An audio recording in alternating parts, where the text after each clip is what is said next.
आज की कहानी को इस कॉन्टेक्स्ट में समझते हैं कि हम कभी कभार सोचते हैं कि हम किसी को बचा सकते हैं। अजीब सा विषय है कि जब माँ बाप को लगता है कि हम अपने बच्चों को किसी चीज़ के कॉन्सिक्वेंस से बचा लें। नमस्ते। कर्मण्येवाधिकारस्ते माँ फलेषु कदाचन माँ कर्म फल हेतुर्भू माँ ते संगोस्त्व कर्मणि। Right to action. श्रावण का महीना चल रहा है और पिछली कहानी मेरी शिव के बारे में थी, तो आज की कहानी भी शिव के बारे में ही है। इनफैक्ट ऐसी कहानी है जो कि हम और आप शायद सुन चुके हैं, पर आज एक उसको दूसरे दृष्टिकोण से देखने की कोशिश करेंगे, कर्म के दृष्टिकोण से।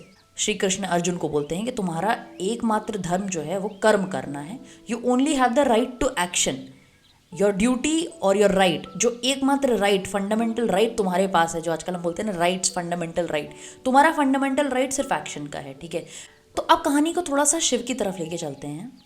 शिव और सती की कहानी अगर आपने नहीं सुनी हो तो मैं हल्के से शॉर्ट में समझा देती हूँ कि सती जो है वो आदिशक्ति का रूप थी और आदिशक्ति ने 2 बार पृथ्वी पर जन्म लिया, सती और पार्वती बन के, ताकि वह शिव को अपनी योग निद्रा से, अपने समाधि से निकाल करके संसार में पार्टिसिपेट करवा पाएँ। तो पहली बार जब सती आई तो वो आदिशक्ति का अवतार थी और दक्ष और प्रसूति के घर पैदा हुई, और क्योंकि वो दक्ष के घर पैदा हुई तो उनको दाक्षायणी भी कहते हैं। दक्ष जो हैं वो एक वैष्णव थे और वो इसके बहुत अगेंस्ट थे कि सती जो है शिव से शादी करे, पर उन्होंने किया और सती और शिव आपस में एक विवाहित जीवन व्यतीत करने लगे।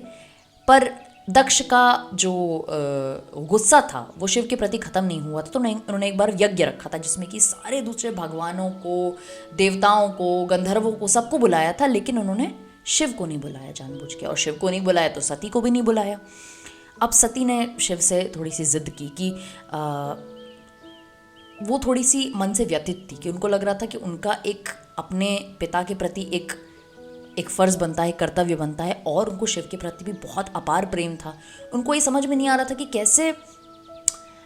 कैसे मैं एक सेतु बन करके शिव की अर्धांगिनी के रूप में अपने पिता के यहाँ जाऊँ और ये जो एक कड़वाहट है इसको शायद थोड़ा सा कम कर दूँ।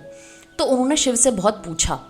अब जिनको ये कहानी पता है उनको पता है कि सती जो है वो चली जाती हैं वहाँ पर, और वहाँ पर दक्ष सती की इंसल्ट कर देते हैं, उनको नीचा दिखाते हैं, उनको, उनके पति को नीचा दिखाते हैं, यानी शिव को नीचा दिखाते हैं, जिसकी वजह से सती एकदम क्रोधित हो जाती हैं और उनका जो एक अपार प्रेम है शिव के प्रति उसके चलते उनको बहुत अंदर से ख़राब लगता है। वो अपने आप को अग्नि में डाल लेती हैं, जिसकी वजह से हम सती प्रथा बोलते हैं।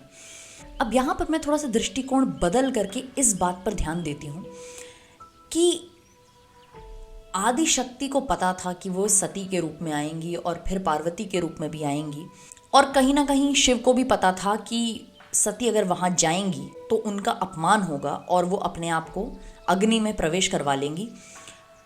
पर उन्होंने सती को सब कुछ बताया कि देखो तुम वहाँ जाओगी तो वहाँ पर तुम्हारा बहुत प्यार से सम्मान नहीं होने वाला है, तुम्हारा सत्कार नहीं होने वाला है, तुम्हारे पिता मुझसे नफरत करते हैं, मेरा सम्मान नहीं करते हैं, तो वो तुम्हारा भी बाय एक्सटेंशन नहीं करेंगे। लेकिन सती थोड़ा सा अड़ गई कि नहीं, मुझे तो जाना ही है, मुझे तो जाना ही है। तो शिव ने अपने गणों को उनके साथ भेजा एस्कॉर्ट करते हुए कि आप चले जाइए, चलो आपको जाना ही है तो आप इनके साथ चले जाओ। तो ये समझिए कि शिव, भगवान शिव की बात हो रही है, जो कि जानते थे कि अगर सती वहाँ जाएंगी तो वो अपने आप को अपमानित महसूस करके जला लेंगी। उसके बाद भी उन्होंने सती की इच्छा का, उनके राइट टू एक्शन का सम्मान किया और उनको जाने दिया। आज की कहानी को इस कॉन्टेक्स्ट में समझते हैं कि हम कभी कभार सोचते हैं कि हम किसी को बचा सकते हैं। हमको लगता है कि हमको ज़्यादा पता है उनसे। अक्सर माँ बाप करते हैं कि अपने बच्चों को प्रोटेक्ट करने के लिए, एक अच्छी फीलिंग से ही आता है, अब उनको बचाने के लिए कुछ चीज़ें करने से रोकते हैं, चाहे वो कोई लीप ऑफ फेथ हो, चाहे वो एक बिजनेस करना हो, चाहे वो किसी के साथ आगे बढ़ना हो, चाहे वो एक दोस्ती हो। अक्सर पेरेंट्स को लगता है कि हम ये बचा लें, और वो बहुत ही अच्छे माइंडसेट से आता है।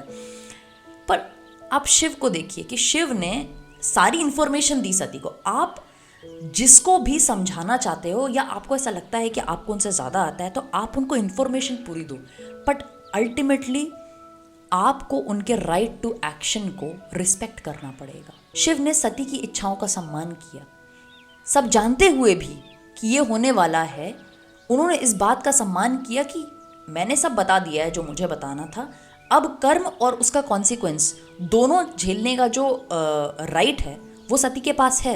अजीब सा विषय है कि जब माँ बाप को लगता है कि हम अपने बच्चों को किसी चीज़ के कॉन्सिक्वेंस से बचा लें, तो आप उनको किसी चीज़ के कॉन्सिक्वेंस से बचा तो ज़रूर रहे हैं, लेकिन आप उनको एक्शन के बदले इन एक्शन सिखा रहे हैं कि आप कर्म नहीं करो तो तुमको फल, जो कड़वा फल है वो नहीं मिलेगा, नहीं, वो एक्यूमुलेट होकर कहीं और मिलेगा। ठीक है, तो आप बस किसी को बता सकते हैं, समझा सकते हैं, लेकिन उनके अल्टीमेट राइट को, उनका जो अल्टीमेट राइट है कि कर्म करना है उनको, उस राइट से उनको रोक नहीं सकते हैं। उनकी फ्रीडम को आपको रिस्पेक्ट करनी चाहिए। तो सनातन में हम बोलते हैं ना फ्री विल का कॉन्सेप्ट जो है कर्म को लेकर के है कि कर्म करने की रिस्पेक्ट, किसी और को कर्म करने का रिस्पेक्ट देना चाहिए। तो आज की कहानी और उसके पीछे का दूसरा दृष्टिकोण ये था, फ्री विल इन सनातन धर्म। और इस श्रावण के मास में जो कहानियाँ होंगी, जो दृष्टिकोण होंगे, वो शिव के ही होंगे। और अगले हफ्ते फिर एक दूसरे दृष्टिकोण, एक दूसरी कहानी, एक दूसरे दर्शन के साथ मैं आऊँगी। नमस्ते, धन्यवाद।